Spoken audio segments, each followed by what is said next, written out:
역사적으로 가장 오랫동안 때를 기다린 사람이 있습니다. 그는 자그마치 72년이라는 세월을 인내하며 자신의 때가 오기만을 기다렸습니다. 오랜 기다림에 지친 아내는 생활고를 견디지 못하고 집을 나가버렸을 정도였습니다. 그럼에도 불구하고 그는 학문에 매달렸고 이른이 넘은 나이에 주나라를 건국하는 데 중요한 역할을 하게 됩니다. 앞에서 언급한 이는 바로 강태공입니다. 1. 기다림을 즐겨라. 하루는 강태공이 강가에 나가 낚싯대를 들이우고 있었습니다. 지나가는 마을 사람이 말했습니다. 오늘도 나오셨네요. 물고기 한 마리도 못 잡으시는데 뭐하러 매일 낚시는 나오세요? 그러자 강태공이 대답했습니다. 아직 때가 되지 않았을 뿐이요. 그의 목적은 물고기를 낚는 데 있지 않았습니다. 강태공이 낚시터에서 기다린 것은 물고기가 아니라 때였습니다. 자신의 능력을 마음껏 펼칠 수 있는 그런 시기. 강태공은 그 때를 낳기 위해 무려 72년 동안이나 기다렸습니다. 하루는 서백창이라는 인물이 위수가 근처로 사냥을 나왔습니다. 그는 하루 종일 아무것도 잡지 못했습니다. 저녁 무렵이 되어 그냥 돌아가려는데 강가에서 낚시를 하는 사람이 보였습니다. 멀리서 보기에도 범상치 않은 인물이었습니다. 서백창은 가까이 다가가 낚시하는 노인을 불렀습니다. 노인장, 물고기는 좀 잡으셨소. 그 말을 들은 강태공이 자신의 낚싯대를 들어올렸습니다. 낚싯바늘도 없이 낚시를 하고 있다니. 서백창은 매우 놀랐습니다. 이어서 강태공이 말했습니다. 전하를 낚는데 무슨 바늘이 필요 있겠소? 강태공은 멀리서 그의 수레를 보고 신분이 높다는 사실을 이미 알고 있었습니다. 서백창은 노인과 대화를 나누는 순간 그가 평범한 인물이 아님을 알아채고 궁궐로 모셔 스승으로 삼게 됩니다. 시간이 흘러 강태공은 제후에 봉해졌습니다. 제나라를 다스리던 어느 날 늙고 초라한 모습을 한 여인이 강태공을 찾아왔습니다. 자세히 보니 왠지 낯익은 여인의 얼굴이었습니다. 누구더라? 자주 보던 얼굴인데. 그 여인은 바로 자신을 버리고 도망간 아내였습니다. 그녀가 말했습니다. 옛 정을 생각해서라도 저를 다시 받아주시오. 그러자 강태공은 다음과 같이 말했습니다. 여봐라, 물 한 동이를 떠오너라. 하인이 물을 떠오자 강태공은 그 물을 땅에 쏟아버렸습니다. 자, 이 물을 담아보시오. 그녀는 당황해하며 어찌할 줄 몰라 했습니다. 강태공이 이어 말했습니다. 한 번 쏟은 물은 다시 그릇에 담을 수 없는 법이라오. 마찬가지로 한 번 끊어진 인연도 이와 같소이다. 복수불반분. 한 번 저지른 일은 되돌릴 수 없다라는 뜻의 고사성어가 탄생하는 순간이었습니다. 2. 마음을 고요히 하라. 어느 날 한 목수가 작업장에서 자신이 아끼는 시계를 잃어버렸습니다. 수북이 쌓인 톱밥을 이리저리 뒤졌지만 시계는 보이지 않았습니다. 흥분한 목수는 화를 참지 못하고 버럭 소리를 지르고 말았습니다. 불편함을 느낀 동료들은 손전등까지 비춰가며 찾아보았지만 반나절이 지나도록 시계는 코빼기도 보이지 않았습니다. 그러던 찰나 조용히 작업장으로 돌아온 그의 아들이 손쉽게 시계를 발견하는 게 아니겠습니까? 목수는 내심 놀랐습니다. 도대체 어떻게 시계를 찾은 거냐? 아들이 대답했습니다.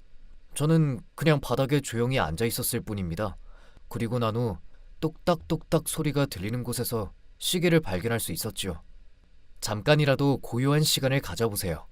조용히 앉아서 편안하고 차분한 상태를 즐기다 보면 분명 어떤 무언가를 발견할 수 있을 겁니다. 3. 신념으로 방어하라. 사막을 횡단하던 한 무리가 갑자기 길을 잃었습니다. 뜨거운 태양빛으로 길을 헤매던 사람들은 탈수 증상으로 인해 생명까지 위태로워졌습니다. 이때 한 노인이 가방에서 물통을 꺼내며 말했습니다. 여기 마지막 물이 있네. 사막을 벗어나면 함께 나눠 마시도록 하고 다들 조금만 힘을 내게. 노인의 말에 힘을 얻은 사람들은 다시 몸을 일으켜 걷기 시작했습니다. 마지막 남은 물통은 그들의 유일한 희망이었습니다.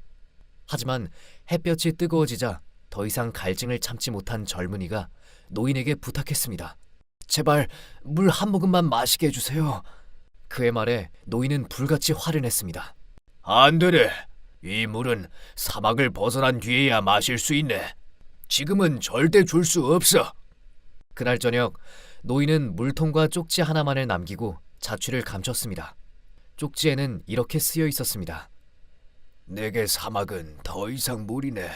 먼저 저 세상으로 가 있을 테니 사막을 벗어나기 전에는 절대 이 물을 마셔서는 안 되네. 사람들은 비통함에 빠진 채 계속 길을 걸어갈 수밖에 없었습니다. 어느 누구도 노인의 목숨과 맞바꾼 물통에 손대지 못했습니다. 가까스로 사람들은 사막을 벗어났고 서로 부둥켜 안고 눈물을 흘렸습니다. 그때 누군가 노인이 남긴 물통의 뚜껑을 열었습니다. 그런데 그 안에 든 것은 물이 아니라 모래였습니다. 성공은 작은 믿음으로부터 시작합니다. 일단 신념이 생기면 무한한 힘을 얻을 수 있습니다. 당신은 어떤 신념으로 세상을 살아가고 있나요?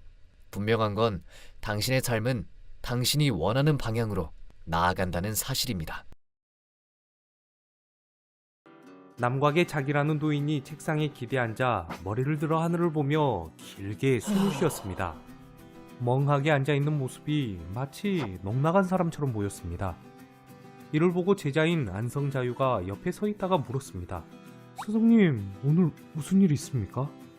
몸은 마른 나무 토막처럼 아무런 움직임이 없고 정신이 불 꺼진 재화 같아 보입니다. 지금 책상에 앉아 계시는 모습은 전에 앉아 계셨던 모습과는 완전히 다릅니다. 자유야, 아주 잘 보았구나.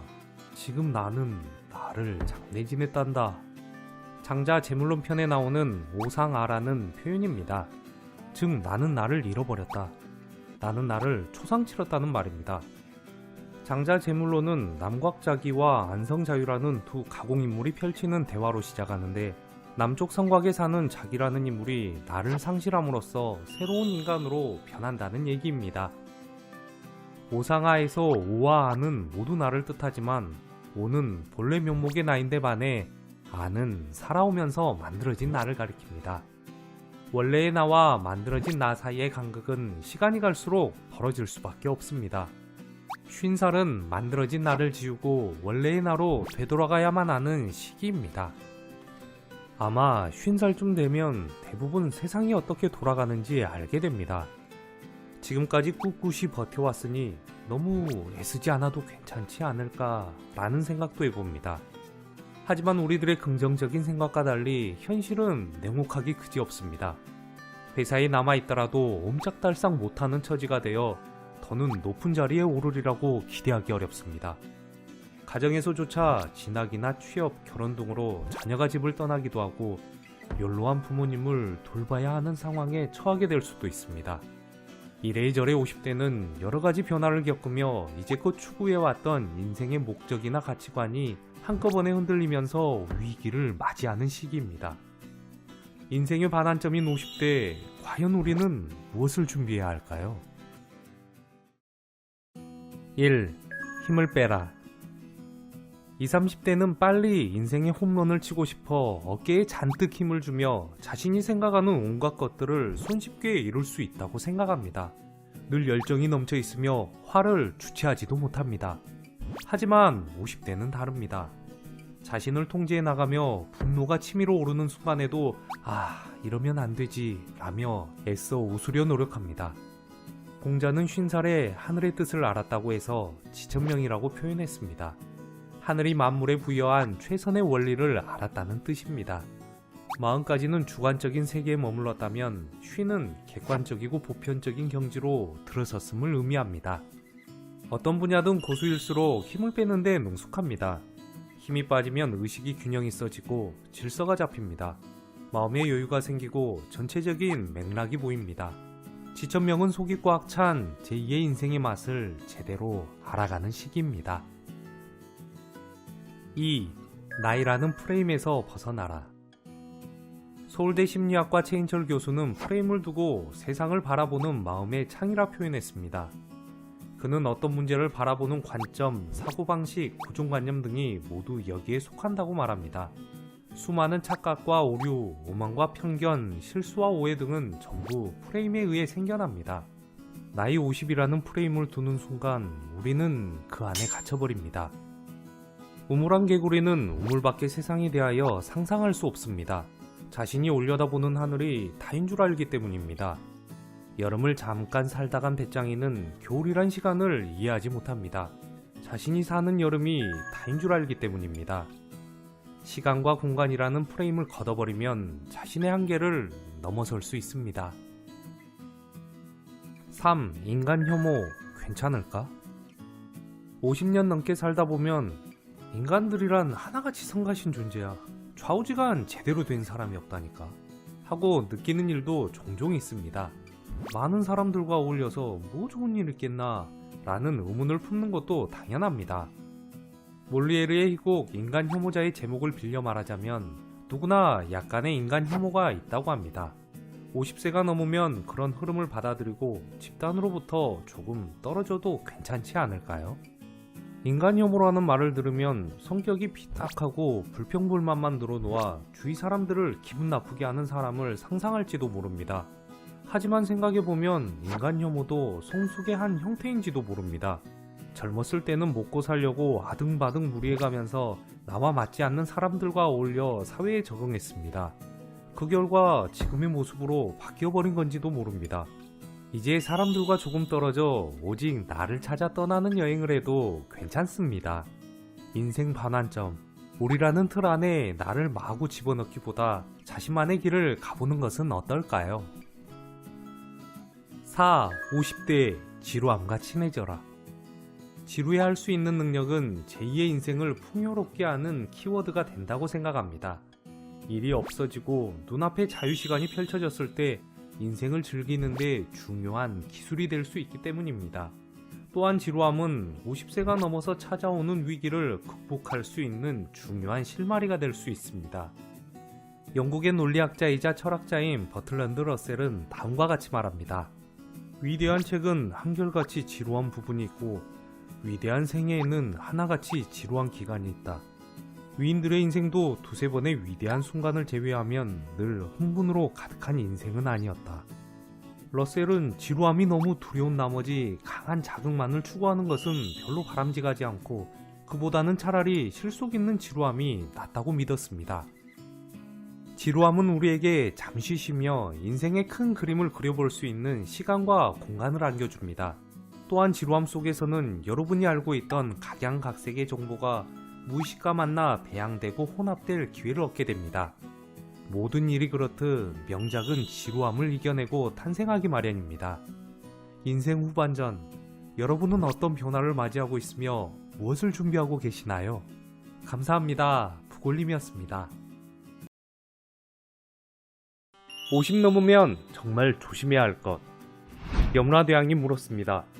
네 이놈, 너는 인간 세상에서 무슨 일을 하다가 왔는고? 그러자 끌려온 한 남자가 대답했습니다. 저는 열심히 부모님을 봉양하고 처와 자식을 보살피다 왔습니다. 그래, 그건 사람이면 누구나 하는 일이 아니냐. 그런 일 말고 적선한 일을 말해보거라. 남자는 머뭇머뭇거리더니 말을 하지 못했습니다. 암만 이리저리 생각해도 착한 일을 한 기억이 전혀 떠오르지 않았습니다. 염라대왕은 이를 보고 호되게 꾸짖으며 이놈! 너는 살면서 착한 일을 한 적이 한 번도 없느냐? 그러자 남자가 대답했습니다. 대왕님, 저를 데려오시기 전에 미리 알려주셨더라면 더 많이 베풀었을 텐데요. 그러자 염라대왕이 버럭 화를 냈습니다. 이놈! 내가 이미 너에게 흰 머리카락으로 경고를 보냈고 얼굴에 주름살과 크고 작은 병을 주지 않았더냐? 나이를 먹을수록 점점 불안한 것들이 많아집니다. 암에 걸리지는 않을까라는 두려움이 엄습해오고 재산이 많지 않은데 죽을 때까지 버틸 수 있을까? 라는 걱정도 해봅니다. 오늘은 도서 50부터는 물건은 뺄셈 마음은 덧셈을 통해 중년 이후의 삶을 어떻게 준비하면 좋을지 살펴보려 합니다. 1. 몸의 배신을 조심하라.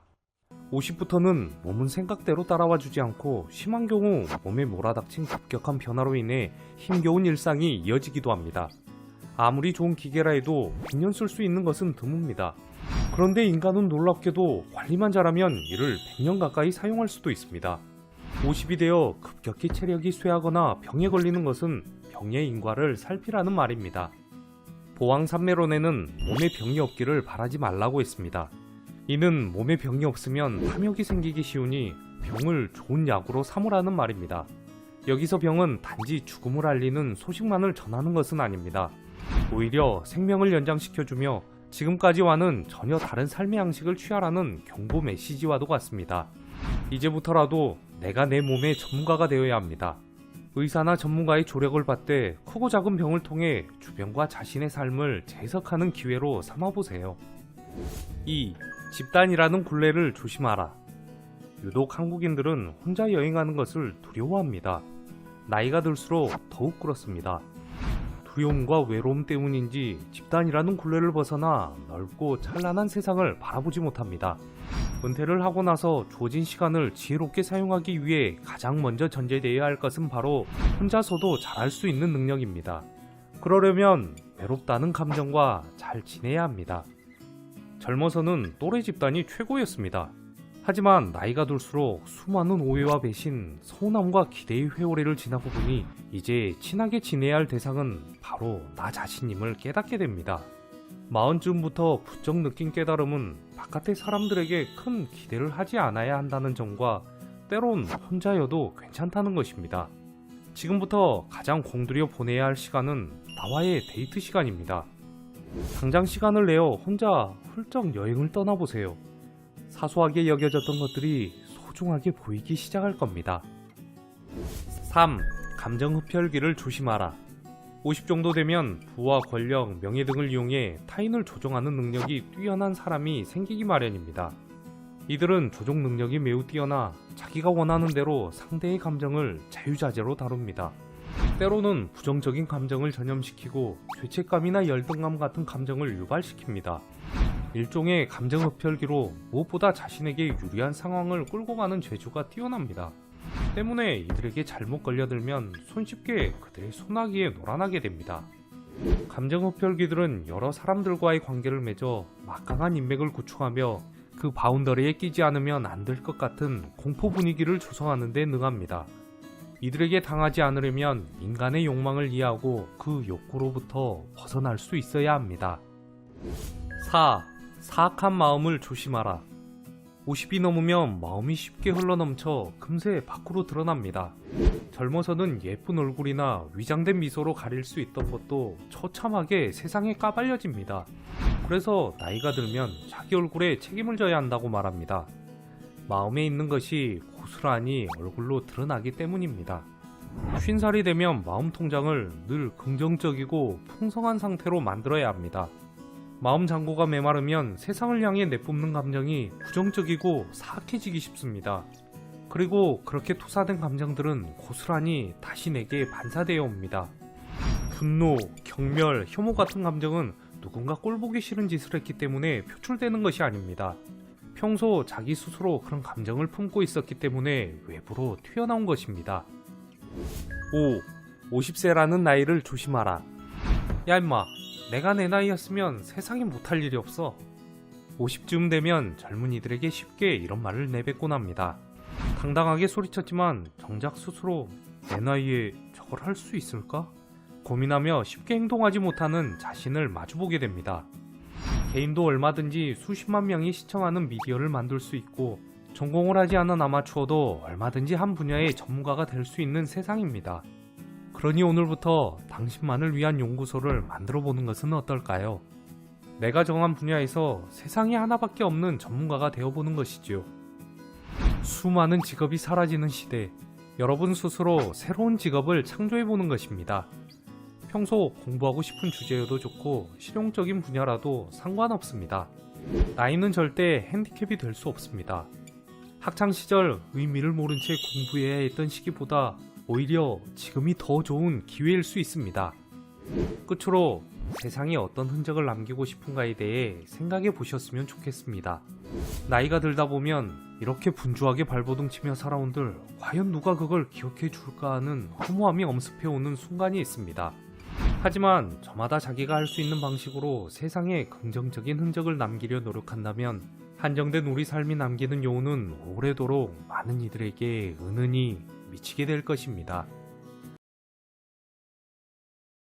어느 날 초나라의 하급 관리인 이사는 이상한 광경을 목격했습니다. 그것은 바로 쥐였습니다. 그는 배가 아파 급히 변소에 들어갔는데 인분을 먹고 있던 쥐들이 화들짝 놀라 달아나는 걸 보았습니다. 볼일을 보고 나온 이사는 이어 곡물 창고를 찾았습니다. 곳간의 문을 열자 이번에는 쥐들이 도망가기는커녕 이사를 뻔히 쳐다보고 있는 것이었습니다. 오히려 쥐들은 당신이 왜 우리 곳간을 찾아오느냐? 라는 표정으로 여유롭게 식사를 계속하는 것이었습니다. 그 순간 섬광과도 같은 통찰이 그의 머릿속을 스쳐 지나갑니다. 아, 우리의 삶도 저 쥐와 비슷한 처지구나. 깨달음을 얻은 이사는 이렇게 마음먹습니다. 사람은 타고날 때부터 운명이 정해진 것이 아니다. 변수의 쥐와 곳간의 쥐처럼 사람의 잘나고 못남은 단지 환경에 의해 결정될 뿐이다. 지금부터 환경을 바꾸고 공부를 시작하리라. 그 후 이사는 아무 미련 없이 하급 관리직을 때려치웠습니다. 그리고는 당대 최고의 학자인 순자를 찾아갔고 그의 문화에서 천하를 다스리는 제왕학을 배우게 됩니다. 공부를 끝마친 이사는 초나라 왕은 섬길 만한 인물이 되지 못한다고 판단했습니다. 결국 자신의 고향인 초나라를 버리고 당시 가장 부유하고 강성한 나라였던 진나라를 찾아가기로 결심합니다. 진나라로 건너간 이사는 그곳의 실력자인 여부리를 찾아가 그의 식객이 됩니다. 가신으로 출발한 그였지만 그의 정치적 수완은 남달랐습니다. 우선 진나라에 대항하는 육국의 제후와 명사들에 대한 회유 협박을 진행했습니다. 동시에 서로를 이간시키는 정책을 펼쳤습니다. 그의 이런 음험한 정책은 곧 커다란 위력을 발휘했습니다. 그 공으로 인해 법무대신에 임명되고 마침내 여부리가 실각하자 승상의 자리에까지 오르게 됩니다. 승상 자리는 오늘날로 따지면 국무총리에 해당하는 자리입니다. 그는 천하 통일의 1등 공신이 되어 진시황 다음으로 천하에서 가장 부유하고 여유로운 사람이 되었습니다. 그렇다면 이사의 마지막 모습 또한 부유하고 편안했을까요? 그렇지 않았습니다. 오히려 그는 말년에 접어들어 권력을 잃지 않고 부귀를 지켜내려는 욕심 때문에 위기에 처합니다. 진시황이 죽자 환관조고의 흉계에 말려들게 되고 허리가 잘리는 요차명을 받아 삶을 마감하게 됩니다. 이사는 감옥에서 나와 형장으로 끌려가는 동안 아들을 뒤돌아보며 이렇게 말했다고 합니다. 너와 함께 삽살개를 데리고 고향의 동문 밖에서 도끼 사냥이나 하면서 늙음하게 보내고 싶었는데 이젠 그럴 수가 없게 되었구나. 사람의 성품을 다스리는 데 있어서 중요한 덕목이 하나 있습니다. 그것은 바로 개, 즉 경계하는 것입니다. 주역 개사전에는 이런 말이 있습니다. 위험은 지위가 편안할 때, 멸망은 잘 보존되고 있을 때, 변란은 잘 다스려지고 있을 때 그 조짐이 싹 튼다. 그러므로 편안할 때 위험을 잊지 않고, 잘 보존될 때 멸망을 잊지 않고, 잘 다스려질 때 변란을 잊지 않는다면 자신의 몸은 편안하고 나라는 보존될 수 있다. 세상은 끊임없이 바뀌고 있습니다. 아무 까닭 없이 변하는 게 아니라 때가 되면 바뀌는 것입니다. 그러므로 인간은 그때가 되면 자연스럽게 변해야만 합니다. 다만 중정, 즉 사람의 도리를 지키면서 변할 줄 알아야 한다는 게 주역의 핵심 가르침입니다. 사람에게 나타나는 일은 사실 우리가 인식하지 못할 뿐이지 반드시 조짐이나 징후가 있기 마련입니다. 주역은 바로 이러한 조짐이나 징후를 미리 감지하고 예측한 다음 방비하는 능력을 길러주는 책입니다. 오늘날 많은 사람들이 주역을 앞날을 내다보는 점술책 정도로 생각합니다. 하지만 실제로 주역은 옛 사람들이 자신의 언행으로 인해 발생하는 온갖 사건과 사고를 스스로 경계하고 다스리기 위해 탐독한 서적이었습니다. 이사의 일화를 통해 자신을 경계하고 또 경계하는 기회로 삼았으면 좋겠습니다. 어느 시골집 앞마당에 대추나무 한 그루가 심어져 있었습니다. 시골 생활이 처음인 집주인은 열심히 대추나무를 가꾸고 보살폈지만 어느 해부터인가 이상하게 열매가 하나도 열리지 않았습니다. 이상도 하지. 이렇게 열심히 가꾸고 정성을 들이는데 왜 열매를 맺지 못하지? 반면 옆집 건너편 할머니 집에 있는 대추나무는 한 해도 거르지 않고 풍성한 열매를 맺었습니다. 이에 궁금증이 생긴 젊은이가 할머니를 찾아가 물었습니다. 할머니 집 대추는 이렇게 많이 열리는데 저희 집 대추나무는 왜 열매를 맺지 못하는 것일까요? 이에 할머니가 말했습니다. 대추나무는 그렇게 잘해주면 열매가 열리지 않아. 그럼 어떻게 해야 할까요? 그러자 할머니는 이렇게 말씀하셨습니다. 그러지 말고 대추나무 밑에 개나 염소를 묶어놔. 할머니, 죄송한데 저희 집에는 개나 염소가 없는데요. 그러자 할머니가 다시 이렇게 말했습니다. 그러면 지나가면서 몽둥이로 한두 대씩 때려. 할머니의 말대로 지나가면서 작대기로 한두 대씩 툭툭 치니까 다음 해 놀랍게도 정말 많은 대추가 열렸습니다. 이것이 무슨 원리인가 생각해보니 바로 대추가 궁해진 것이었습니다. 예전에는 편안해서 열매를 안 맺다가 위기를 느끼고서야 종족 번식을 위해 많은 열매를 맺은 것입니다. 1. 궁. 궁은 막다른 곳에 이르러 더 이상 앞으로 나아갈 수 없는 상황을 가리킵니다. 그런데 인생의 중요한 전환기는 바로 궁한 상태에서 일어납니다. 대추나무가 그러하듯 인간 역시 안락과 평화 속에서는 굳이 변화하려 애쓰지 않습니다. 부서지고 망가지고 궁해져야 그제야 변화를 도모합니다. 공자가 말한 궁즉변, 저는 이 말을 참 좋아합니다. 힘들고 어렵지만 궁으로 나를 내몰 때 더욱더 단단한 내가 된다는 사실을 잘 알고 있기 때문입니다. 독일어 중에 앙스트빌리테라는 단어가 있습니다. 불안 속에 피는 꽃이라는 뜻입니다. 생명체는 자신의 생존이 위태로워질 경우 사력을 다해 마지막 꽃을 피우려 애씁니다. 즉, 씨앗을 맺어 유전자를 후대로 전하는 것입니다. 식물이든 동물이든 가장 불안하고 힘들 때 가장 화려한 꽃을 피워낸다는 사실을 기억하면 좋겠습니다. 2. 부활. 여러분은 인생의 르네상스를 시도해 보신 적이 있나요? 불합리한 나, 소외된 나, 변화하지 못한 나를 부활시키셔야 합니다. 세상에는 영원한 정답이 없습니다. 시대와 환경의 변화 속에 끊임없이 변화하고 진화하는 내가 있을 뿐이죠. 변화의 원리를 설파한 주역에는 이런 구절이 있습니다. 궁즉 변이요, 변즉 통이요, 통즉 구요, 구즉 궁이라. 세상은 문제가 생기면 변하게 되고, 변하면 답이 만들어지고, 답이 만들어지면 오래 가다가, 오래 가면 또다시 문제가 생기게 되는 것입니다. 문제가 있다는 것은 결국 해결할 답이 있다는 의미입니다. 문제를 인식하지 못하는 것이 문제이지, 문제의식은 결국 답을 부르기 마련입니다. 대추나무로 이야기를 시작했으니 대추로 글을 마무리해 보도록 하겠습니다. 제가 좋아하는 시인 장석주님의 대추 하날이라는 시입니다. 대추 하날. 저게 저절로 붉어질 리는 없다. 저 안에 태풍 몇 개, 저 안에 천둥 몇 개, 저 안에 벼락 몇 개. 저게 저 혼자 둥그러질 리는 없다.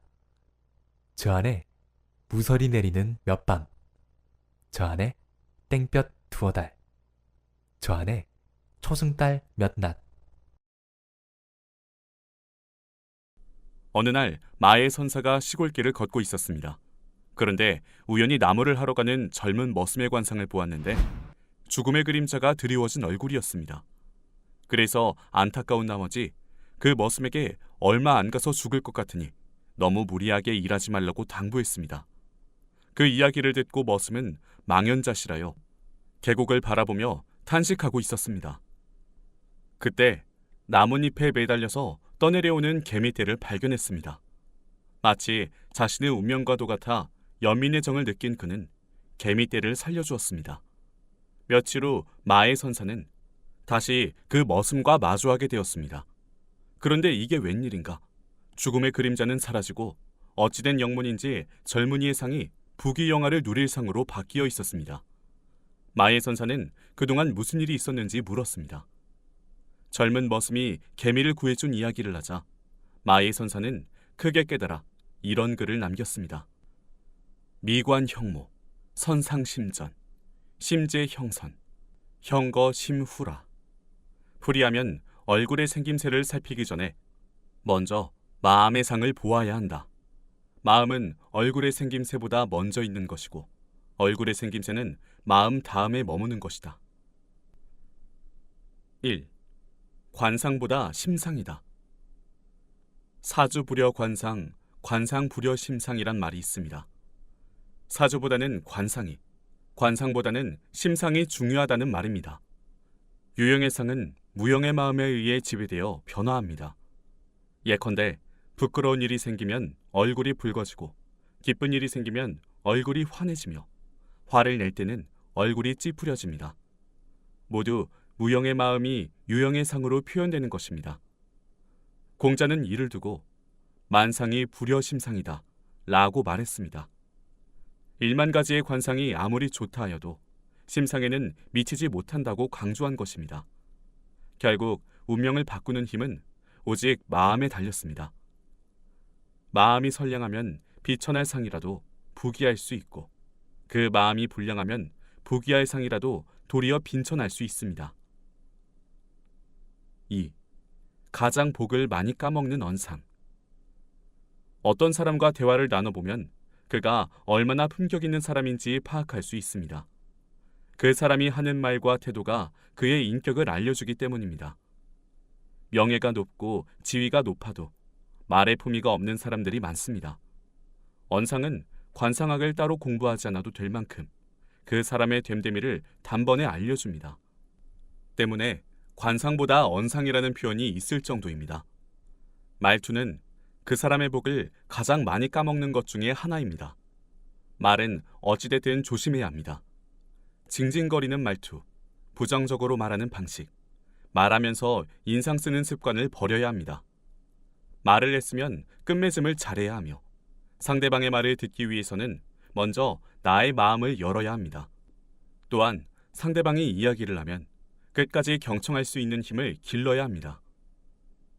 3. 당신에게 인복이 없는 이유. 선생님, 저는 인복이 너무 없어요. 제 관상은 인복이 없게 생겼나요? 이렇게 말하는 사람치고 인복이 많은 사람은 드뭅니다. 그 이유는 바로 인복이 있는 사람은 이런 질문을 하지 않기 때문입니다. 사실 덕은 쌓는 것이고 복은 받는 것이니 복보다는 덕이 더 중요합니다. 그런데 주변을 보면 덕을 쌓지 않고서 복을 바라는 사람이 참 많습니다. 인복 있는 사람들은 베풀고도 손해본 것을 아깝게 여기지 않습니다. 반면 인복이 없는 사람은 자신이 베풀고도 이를 다시 되돌려받으려는 경향이 강합니다. 베푼다는 것은 바라고 하는 것이 아닙니다. 결국 복은 남이 주는 것이 아니라 자신이 만들어가는 것입니다. 4. 말년 운을 좋게 만들고 싶다면. 대개 운세를 볼 때 초년, 중년, 말년으로 나눕니다. 초년 운은 대체로 부모의 영향을 많이 받는 시기로 본인이 읽을 수 있는 부분이 적습니다. 중년 운은 스스로 농사짓는 시기로 이 기간을 어떻게 보내느냐에 따라 말년 운에 영향을 미칩니다. 말년 운은 자신이 이룬 성과와 더불어 부부운, 자식운, 건강운 등이 함께 작용하여 영향을 끼칩니다. 말년 운을 좋게 만들고 싶다면 다음 3가지를 활용해 보시기 바랍니다. 첫째, 표정과 자세에 신경을 써야 합니다. 찡그린 얼굴은 부정적인 마음이 드러난 결과입니다. 미간의 주름은 부정적인 감정을 많이 쓸 때 생깁니다. 이처럼 겉으로 드러난 나의 몸짓을 보고 무형의 마음을 바꾸어 나가는 것입니다. 둘째, 패션을 바꾸어 보시기 바랍니다. 자신의 옷장을 열어보면 패턴이 보일 것입니다. 지금까지 자신이 선호하던 스타일을 바꾼다는 것은 참으로 어색하고 이상하겠지만 새로운 스타일을 시도해보는 것 그 자체가 마음을 바꾸어 보겠다는 의지의 시작입니다. 끝으로 피부를 가꾸어 보시기 바랍니다. 피부 상태가 좋다는 것은 정신적, 육체적으로 원만하다는 것을 의미합니다. 우리 피부는 오장육부의 상태가 그대로 드러나는 곳입니다. 때문에 피부가 좋다는 것은 수면 상태, 건강 상태, 섭식 상태, 마음 상태가 올바르게 작동하고 있다고 볼 수 있습니다. 심상은 보이지 않아 웬만해선 바꾸기가 어렵습니다. 이때 해결책이 있는데 바로 표정과 자세에 신경을 쓰는 것입니다. 감사합니다. 부굴림이었습니다.